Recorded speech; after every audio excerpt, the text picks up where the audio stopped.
Hello, and a really warm welcome to you to our live question and answer session for new postgraduate students interested in learning more about the College of Social Sciences and about employability at the College of Social Sciences.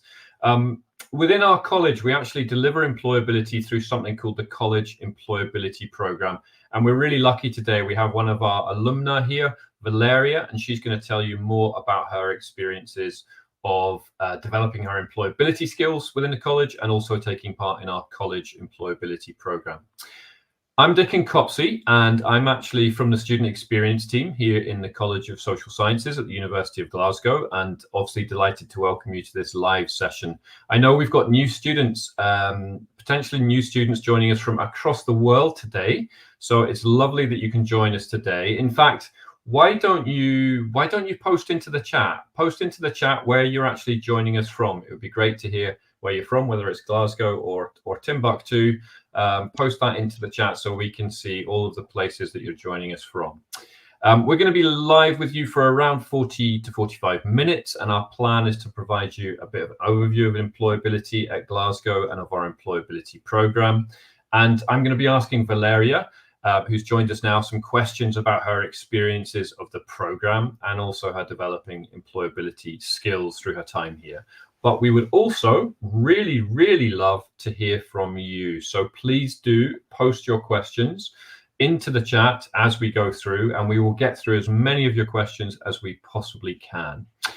So let's kick off. First of all, let me introduce our wonderful guest speaker, an incredible employability participant, Valeria Bruno. Hi, Valeria. Hi, Deacon. How are you? Good, thank you. Doing very well indeed. Valeria, just to get us started, could you tell us a little bit about yourself, where you're from, what did you study at Glasgow, and what have you been up to since graduation? All right. Well, I'm from Peru. I'm from Lima, Peru, and I studied my master's in international strategic marketing at the Adam Smith Business School, that is part of the College of Social Sciences. And well, since graduation, it's been a while ago. So I finished my master's in September, and then graduation was at the end of November. But after I submitted my dissertation, I went back to Peru for a month because I miss my family so much. And then I came back to Glasgow around like mid-October, and I started looking for a job. So basically, that's like the sequence. After you finish your masters, you want to like go back to work, because I've previously worked 9 years back in my home country, so I was like eager to go back to the workplace. So yeah, I did my job hunt around 5 months, and then in February this year, I got an offer from a company where I'm working with right now, a financial services company. I'm based in London as innovation manager. So yeah, it's been like well, 5 months of job hunting, and then since March this year, I've been working in London. So yeah, amazing so far. Sounds like absolutely no rest periods at all. Full on through the master's program, and then full on with the job search, Valeria. So, Valeria, thinking back then to your time at Glasgow, you got involved in a whole range of activities to develop your skills and experiences, including the College Employability Programme. It might be worth me just saying a couple of words about the program, just so people understand what it is, because I'd like to sort of dig in a little bit more detail about what you took part in, Valeria, and how you found that experience and how it helped you. So I suppose the first thing to say about employability here at Glasgow is it's not just about getting a job.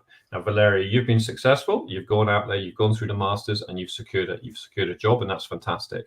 But employability at Glasgow is really also about developing skills. And it's about developing skills through the activities and opportunities you have within your degree program, but also those experiences you have on an extracurricular basis. We have loads of opportunities, an array of opportunities at Glasgow for you to develop your skills, but also for you to practice applying your academic learning to kind of real world problems as well. One of the things that we do to support students alongside their studies is the College Employability Programme. And that's basically a series of professional skills courses designed to help you plan your employability journey, to develop key skills, and then also to communicate these skills and experiences to employers. What happens for students who take part in the programs is for every course that they complete, they get a digital badge and a certificate. It goes on their graduation transcript as well. So it demonstrates to employers when you graduate from Glasgow that you've developed yourself professionally and you have this understanding and this skill set.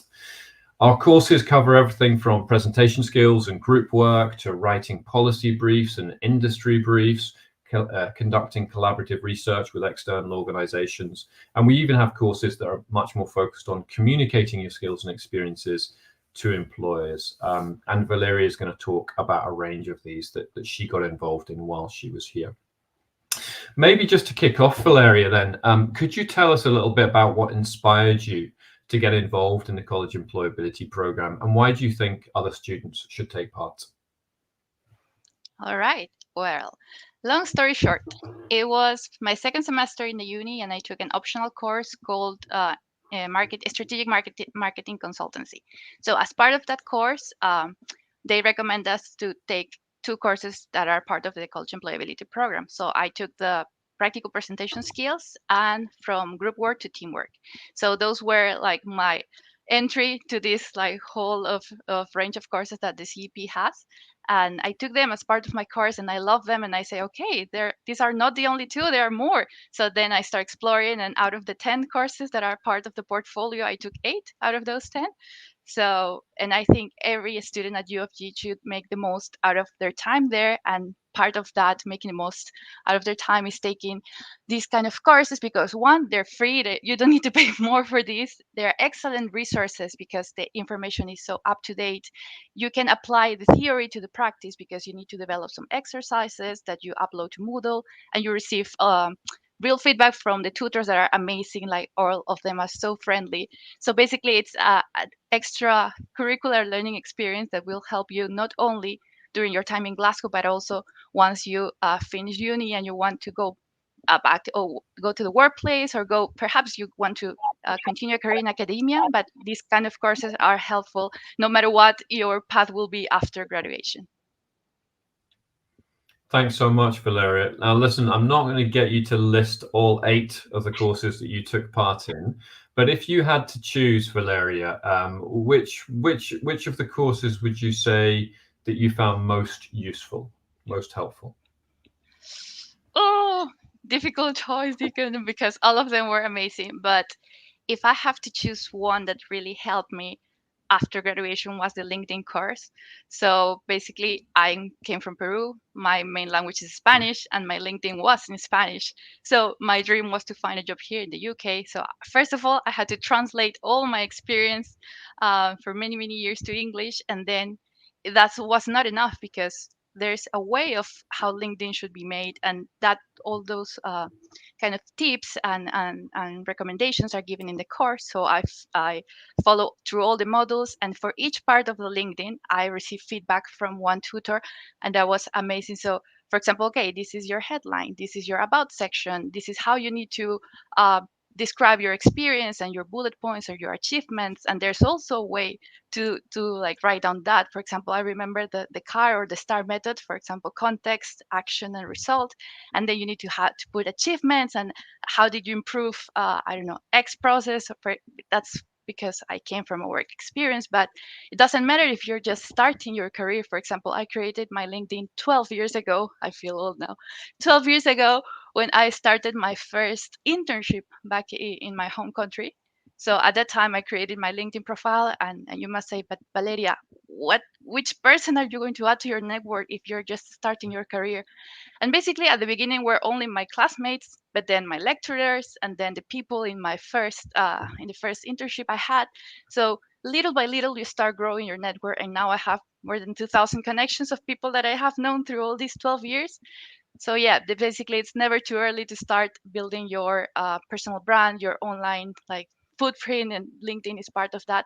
So yeah, I really recommend the LinkedIn course as part of the whole buffet of options that the College of Employability Program offers us. Thanks so much, Valeria. That's really, really useful. And you said 12 years makes you feel old. Makes me feel far, far older. It sounds like the course was super practical. It was quite kind of focused on specifically how do you kind of communicate what you've been doing here at Glasgow? How do you tie that into where you want to kind of get to next and start to work out your kind of emerging kind of professional identity? I think, as I mentioned, we have some courses at the end, like the LinkedIn course, that are about communicating skills and experiences. But we also have some courses before that around developing your experiences as well. Thinking about some of the other courses you took part in then, Valeria, I mean, clearly the LinkedIn course did help you with kind of post-graduation careers and reaching out to employers and building your professional networks. But can you tell me some other ways in which the employability program helped you to prepare for life after graduation? Yeah, sure. So if we think of our life at uni and post-uni like a process, the college employability cover all bases. So I will run through like quickly through the 8 courses I took because I think they make sense in a logical order. So the first course I recommend you to take is the Careers and Employability Induction. So basically this is an overall view of all the options we have available as students at UofG. We have like these courses, we have webinars, we have lots of different resources. We have target jobs. So we have tons of different resources. So this is a nice first approach to understand all the options we have available. Then the second course that I recommend you to take, and I took as well, is planning your employability. So basically, now that you know all the options that you have, you need to focus on your career, your employability, and your skills. And something that I've learned that I didn't learn before coming to Glasgow was the importance of transferable skills. So it doesn't matter what your degree, like what subject is your degree about. It's about the skills that you gain during that process, during your program, during your extracurricular activities, that then you translate into the workplace. That's what they are called transferable skills, because you can transfer them to different contexts. Then the third one is practical presentation skills. So it's like communication is the basis of all like human interaction. So knowing how to communicate, not only written, but also verbally, and also through this screen, for example, like now, like in person, where digitally, all of these topics are covered in the practical presentation skills. And also you have the chance to practice one of your presentations with the amazing tutors in the College of Employability Program. And I remember Deacon practicing one of my presentations with you and my team, and you gave us feedback, so that was amazing. Then the fourth one is from group work to teamwork. So basically, we know at UofG, lots of group work it's going to happen. So this course gives you the skills to understand, okay, this is how a group like forms. And there's a theory that I love, like the Tuckman's theory of like group forming, and then you go through different phases and you say, oh, this is too theoretical. But then when you come to real life, or even at developing projects at UofG, you will notice that you'll go unconsciously through all these phases. So being aware of, okay, this is the phase I am, this is kind of the profile or like my preferred role in a group project, that also help us to understand, okay, how to perform better as a team and individually. So this group course for group work to teamwork gives you all of that. That's 4 out of 8. Then the fifth one is making your dissertation work for you. So basically, I knew since the very beginning that I wanted to do a practical dissertation with an organization. And I know, Deacon, you will ask me about this later, so I won't tell too much about this. But doing a dissertation with a company was one of the best decisions I've ever made during my time in Glasgow. So this course helped me understand this whole like ecosystem of how to work with a company and also have academia involved. Then the sixth course I took is writing a policy brief. So basically, as part of this collaborative dissertation, I had to present to like summarize my 13,000 words dissertation into a 2,500 words policy brief. And this course also gave me all the tools to understand how to communicate effectively in like written word. This is the sixth. And then like last two, leadership one, I took one course that that the College of Employability Program partners with Common Purpose. And this was amazing to have different speakers, different leaders around the world telling us about their experiences. So I totally recommend this as well. And the last one, well, the LinkedIn one that I've described previously. But yeah, these are the 8 courses. So basically, as I mentioned before, all of these courses are made to help you to the process, okay, understand what's the landscape, what opportunities you have, plan your employability, and then develop the transferable skills you will need to go back or to go to the workplace or to continue in academia. As I mentioned, it doesn't matter the path you'll follow after graduation. All these skills will remain with you for life. That's really wonderful, Valeria. Thank you so much. That's a fantastic overview. I don't know how you managed to kind of keep track there. Now, clearly, that is kind of it's how we kind of planned the courses would work, or at least in theory, we hope the courses would work. It's lovely to hear that they did actually take you through that progression in that kind of step-by-step way. But yeah, as you mentioned, I am really keen to focus in a little bit on that collaborative research process. So one of the things at Glasgow that we kind of pride ourselves on is giving students opportunities to work with external organizations on their research projects, on their dissertation projects. You did do a collaborative dissertation with an external organization. And as part of that process, you took on Making Your Dissertation Work for You course. So can you tell us a bit more about the collaborative dissertation? How did it work, and kind of what did you get out of the process? All right. So everything started well as I mentioned before, in my strategic marketing consultancy course. We work with a company that in this case was the Clan Mackenzie Society of Scotland and the UK. That is a Scottish NGO that wants to promote the traditions and the culture around the Clan Mackenzie.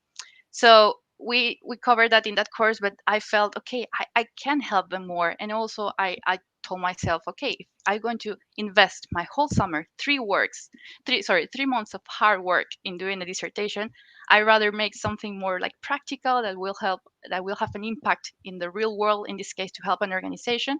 So I contact them and I say, okay, would you like to be like my partner for my dissertation?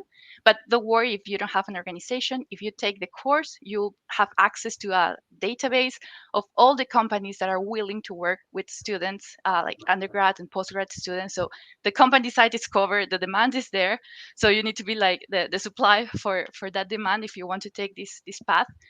So I contact them. And also I contact Emma from the College Employability Programme, and she was kind of my mentor, and she guided me through this process.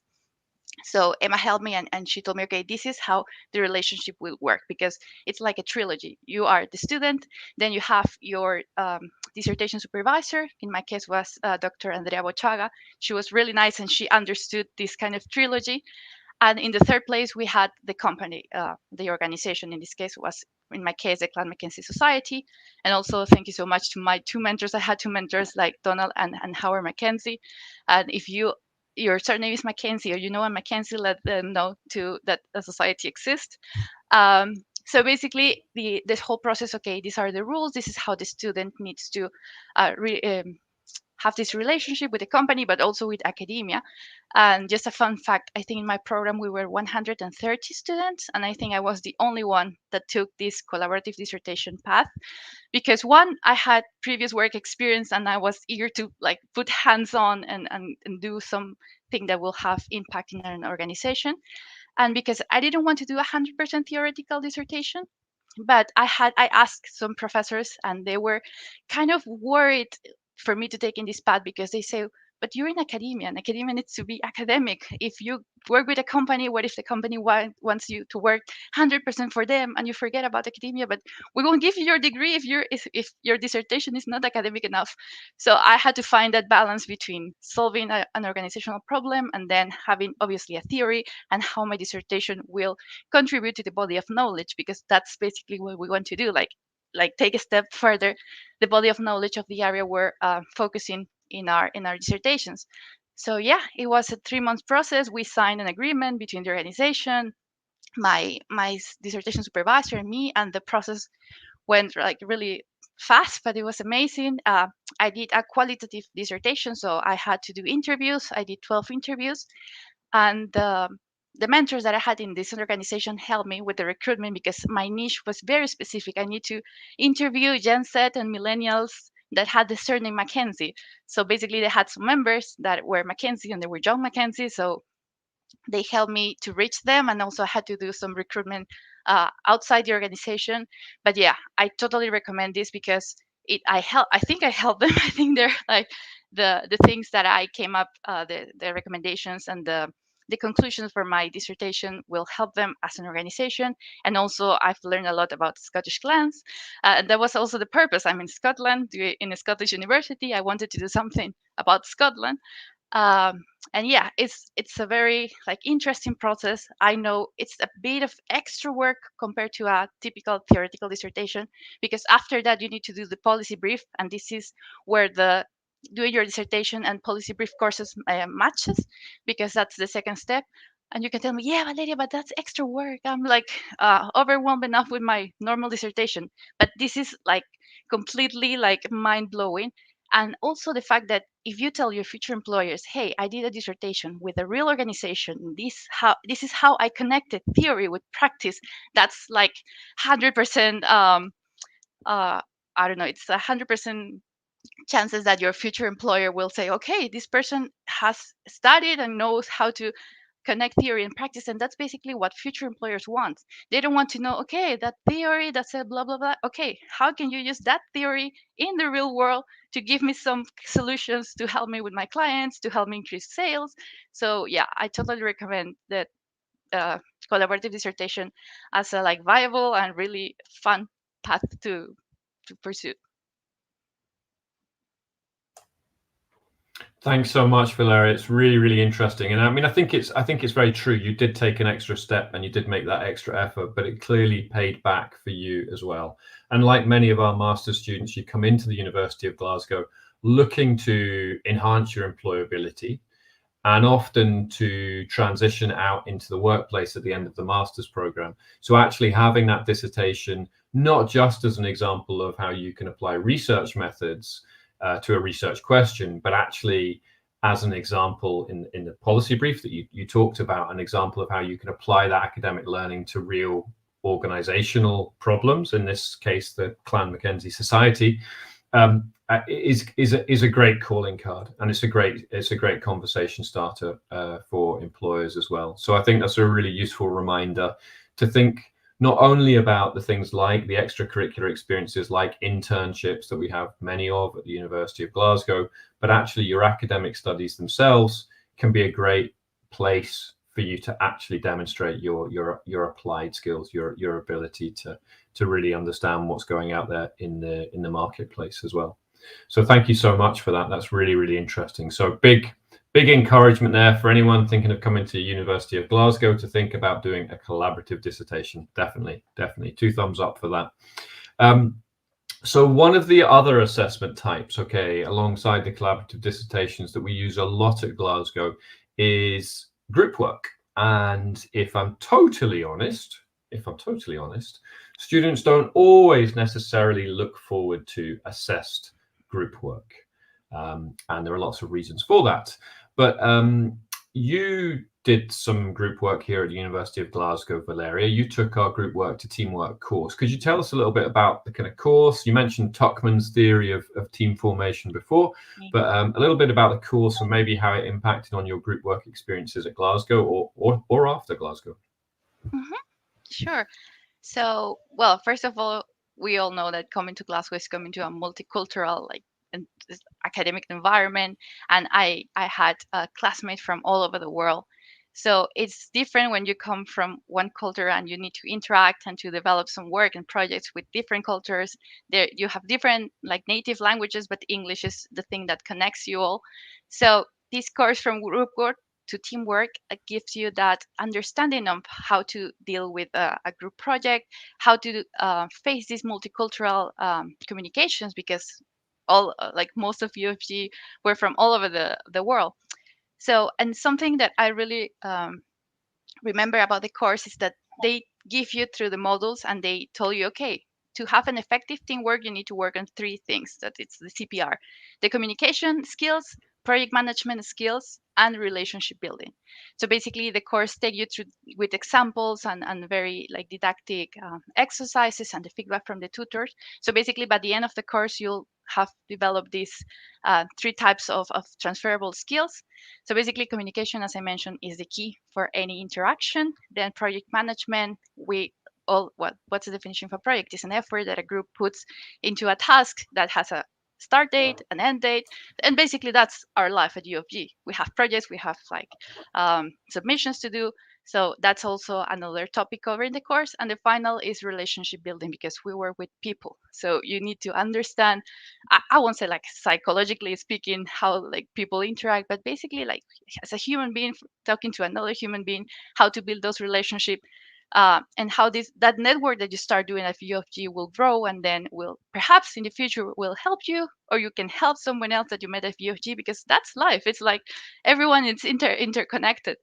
And something that I really remember and recommend to take is the Belbin assessment test. So basically, you take this test that will give you kind of your preferred role when you work on a team.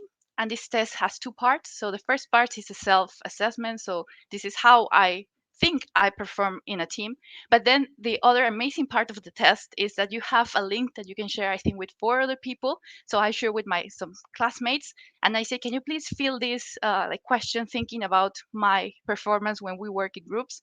And then I came like they sent me a report, a 20 pages report that has the like face to face. This is how I think I perform. This is how my classmates think I perform, and they were totally different. So it was like, okay, it was eye opening to see this is how I think I perform, but then my classmate says like something different, and it's nice to have this kind of 360 overview of how you perform in a group. So yeah, amazing experience, and I totally recommend to take the Belbin assessment. That's great to hear, and we really do hope that the kind of self-assessment and the peer assessment do help students both understanding themselves, because I think a big part of your journey here is and your development of employability skills is really developing self-awareness, but also getting that kind of external view of what other people, how you actually come across to other people who have different behavioral preferences when they work in teams. And I think the preferred roles also shows you, it shows up a number of roles which you then maybe go, oh, I remember so and so in that team. They had this particular preferred role. It helps you to understand how other people approach that teamwork as well. So that's really, really good to hear. So we are coming through to our final question, I think, for you, Valeria, if that's okay. And really, I was just interested in finding out what is your main takeaway from the College Employability Programme, and maybe also from outside your experience of the College Employability Programme, what would be your main advice for students considering studying at Glasgow and concerned about their employability? Sure. Well, my main takeaway is basically we are the only responsible for our employability. There's no one else with a magic wand that will come and say, okay, now you have employability skills and you can go to the workplace and succeed. No, it's like each of us need to work day to day on developing our skills, on building our personal brand, on having a nice LinkedIn profile. So all of these like puzzle pieces that we need to come up with to have a strong personal brand and develop our employability. It's our responsibility. We need to be accountable for that, and we need to invest time and effort in that, because it's not easy. It's like takes time. The courses also take time, and for example, sometimes I did it like at night after my classes or some Saturdays, Sundays. But you can say, yeah, but I came to the uni to party. Okay, you can party, but you can also develop uh, your employability. And Glasgow Uni give you all these resources. So it's like if you think about your studies at UofG as an investment, doesn't matter if you're a self-funded student like as me, or if someone else is paying for your students, but the fact is that you're making an investment, and I recommend you to make the most out of that investment, that is not only monetary but it's also time, hours of hours that you will spend at UofG. So why not to make the most of that time, but also expanding our skill set to be more competitive in the job hunt. And then one advice, well, I have two pieces of advice. The first one, as I mentioned before, is that it's never too early to start thinking about your employability. You can be a fresher, you can be in your first day of your first year, and I recommend you to create your LinkedIn profile and start adding your classmates, and you can tell your classmates, oh, you don't have a LinkedIn profile, you should have one, and we can add each other, and then you start building your network. So yeah, it's never too early to start thinking about your employability. And the second piece of advice that I want to give you is don't compare yourself to other people when you start looking for jobs. Like, let's say you all graduated and you have friends that already had a job before graduation, and you said, no, but I don't have a job. Or you have another like friends, or people that has a like tier 2 sponsorship for 5 years, and you haven't achieved that, and you say, no, why not me? No, that's not the mindset. The mindset is, okay, it's good for them. When I saw these people posting, yes, I got a job, and I was still on the hunt, I reached them and I say, hey, congrats for your job, can you please give me an advice? How did you manage this? How was the interview process? So it's basically trying to learn from them and focus on your own path, because like we have all different timings, and it's not a race against anybody. I don't think it's a race. It's how can we become better than yesterday? And okay, if for example it took me 5 months to find a job, so those 5 months were like a roller coaster of emotions, because some days I received 2, 3, 4 rejections in one day, and it was like, okay, what's going on? But you need to be resilient in this path. And if your dream is to find a job, doesn't matter if you want to stay in the UK, you want to go back to your home country and find a job there. The skills that you learn as part of the College Employability Program, you can use it like no matter where in the world you are. And yeah, basically have resilience and don't give up. Thanks so much, Valeria. That was absolutely wonderful. I think one of the strongest messages that came across throughout your kind of talk there was coming to university to study a postgraduate program is not just an academic endeavor. It's really a professional endeavor as well. It's a kind of an entry point, or it's a transition point, or a stepping stone really into the job market, if you choose to see it that way.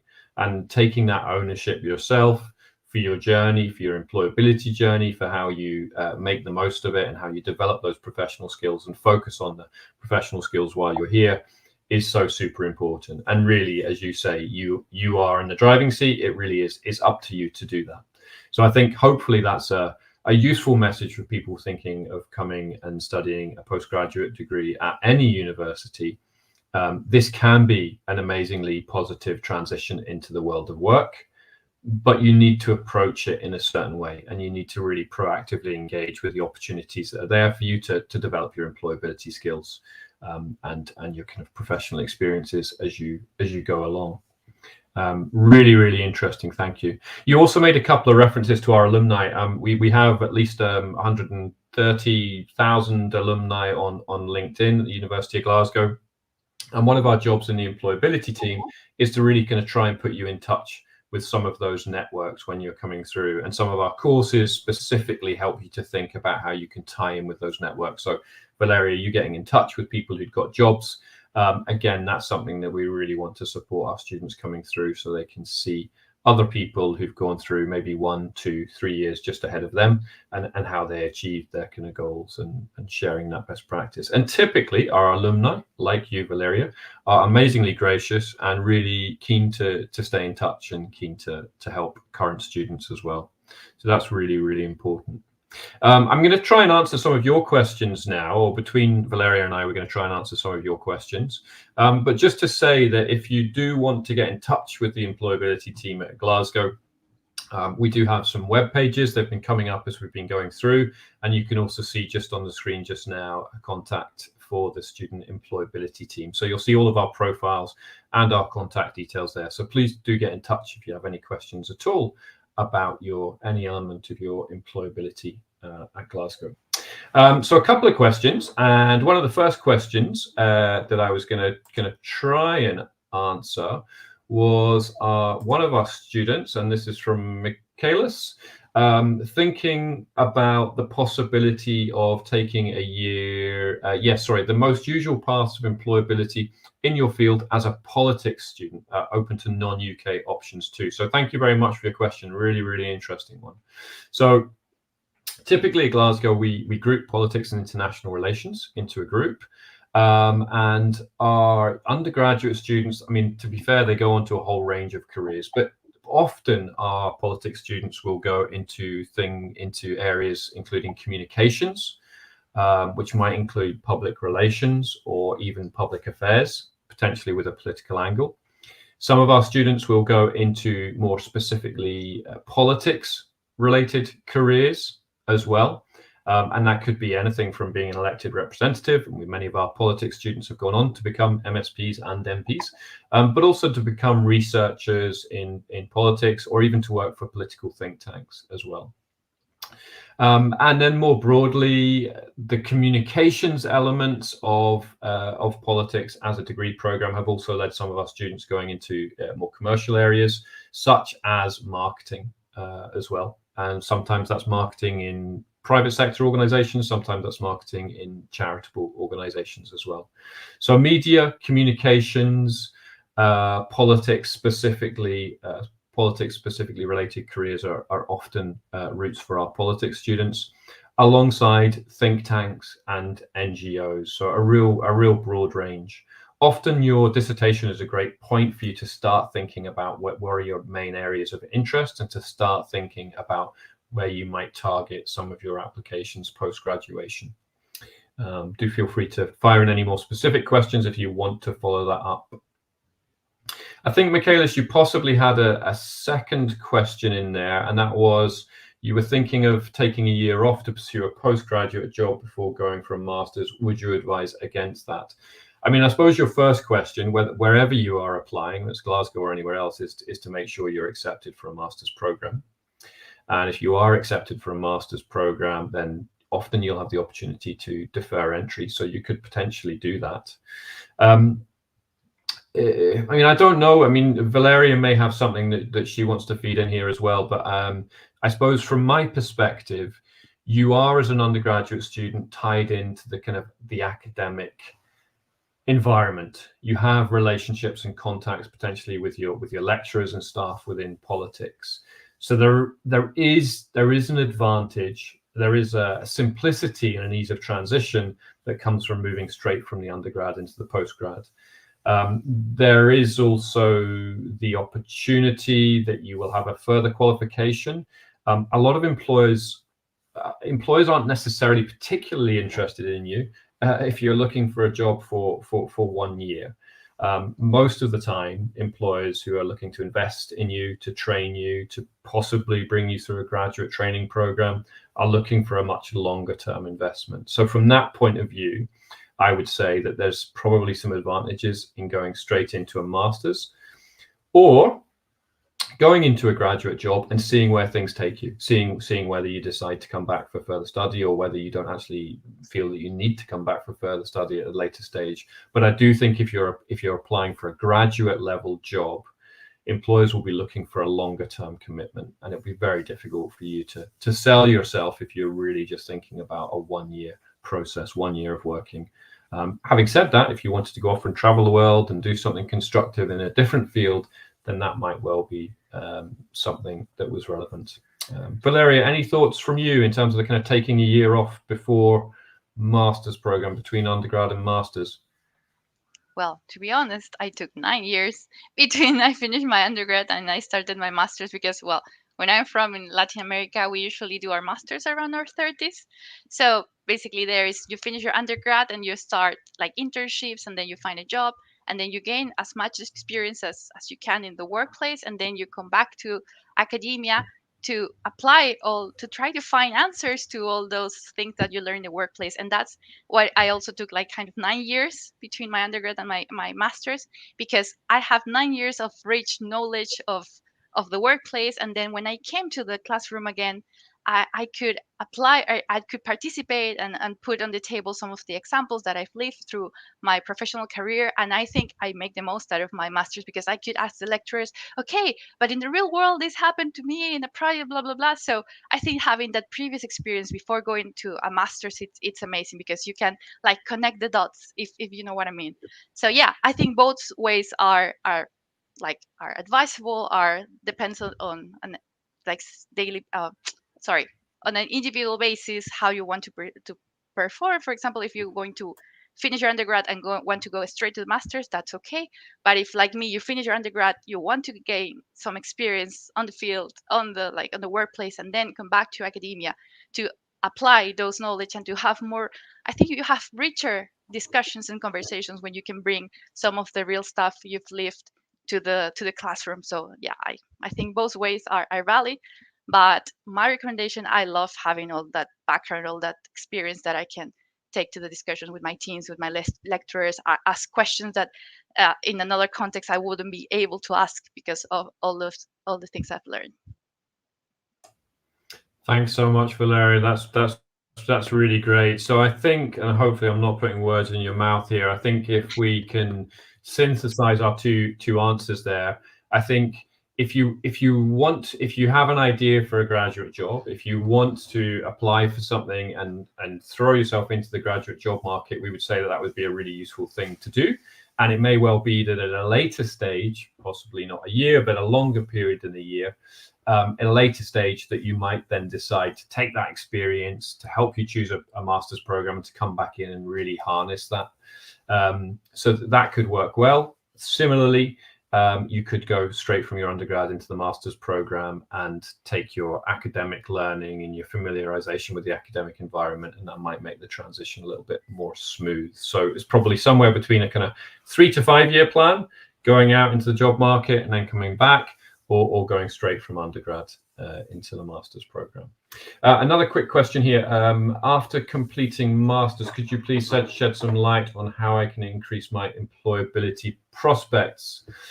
Okay, so I think the first thing I would say then is sign up to our College Employability Programme. Valeria has been talking you through some of the benefits, and really encourage you to make sure that you've completed those courses and you've had that opportunity to develop skills and think about how you communicate effectively to employers. Bear in mind that at Glasgow University, you have access to our careers service, and that includes employer events, that includes masterclasses, that includes one-to-one appointments for 2 years after your graduation. So I would definitely make sure you make the most of that service too.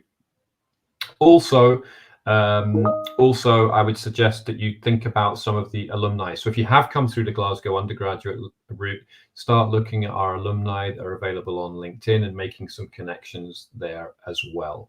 Okay, so it's really kind of up to you. Obviously, internships and part-time jobs and volunteering are other things that are available at Glasgow if you choose to study here.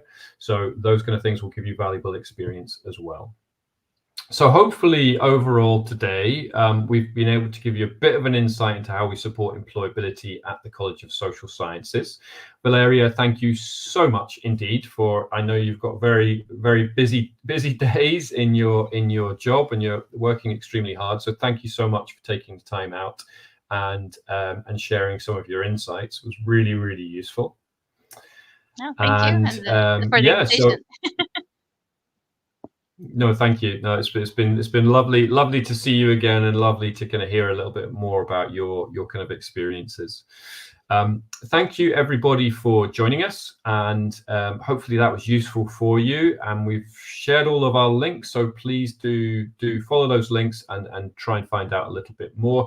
I think you will also, on our College Employability Programme, find some videos and from Valeria as well, so you can hear more from Valeria from our College Employability pages, and get in touch via the College Employability team web pages, or also on LinkedIn. Feel free to connect on LinkedIn as well to myself, and I'll happily answer any questions that you have. Okay, so I think that's pretty much us. Thank you very much indeed, and we will hopefully see you all studying at Glasgow soon. Thanks. Thank you. Bye-bye. Bye.